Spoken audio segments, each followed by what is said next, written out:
With their backs against the wall in Game 4, the Minnesota Lynx kept control throughout the whole game, leaving Staples Center with a decisive 80-69 victory over the Los Angeles Sparks. Hello, everyone. Renard Roberts of TG Sports 1, alongside Sue Favor of Women Hoops World.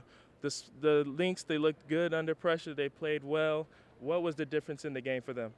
Well, they just got off to such a strong start, Renard, and they ended up with 48 rebounds to the Sparks' 28. So that was a heck of a margin. They really just dominated the boards. And then the other major factor was second chance points.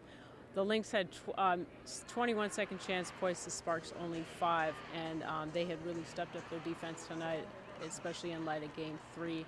And they really just kept the Sparks out of the paint, forced them to take some long shots, which they didn't make. So all those things added up to a good-looking win for the Lynx. The Sparks had trouble slowing down this season's MVP, Sylvia Fowles. She had a huge game tonight. She sure did. 22 points and 14 rebounds. It's the kind of performance that we've seen from Sylvia Fowles earlier in the season, but the Sparks just didn't seem to have an answer for her. She was just scoring at will. No one seemed to be able to stop her, even though she was double teamed, triple teamed sometimes. What do both teams need to accomplish on the floor in Game 5 to bring home the championship?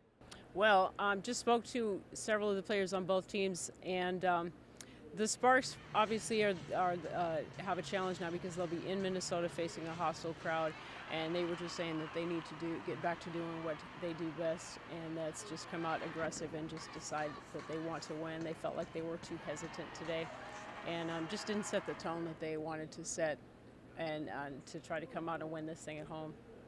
The WNBA Finals is headed back to Minnesota. We'll see on Wednesday who will bring home the championship. For TG Sports 1, Renard Roberts, Sue Favor. We'll catch you shortly in Game 5.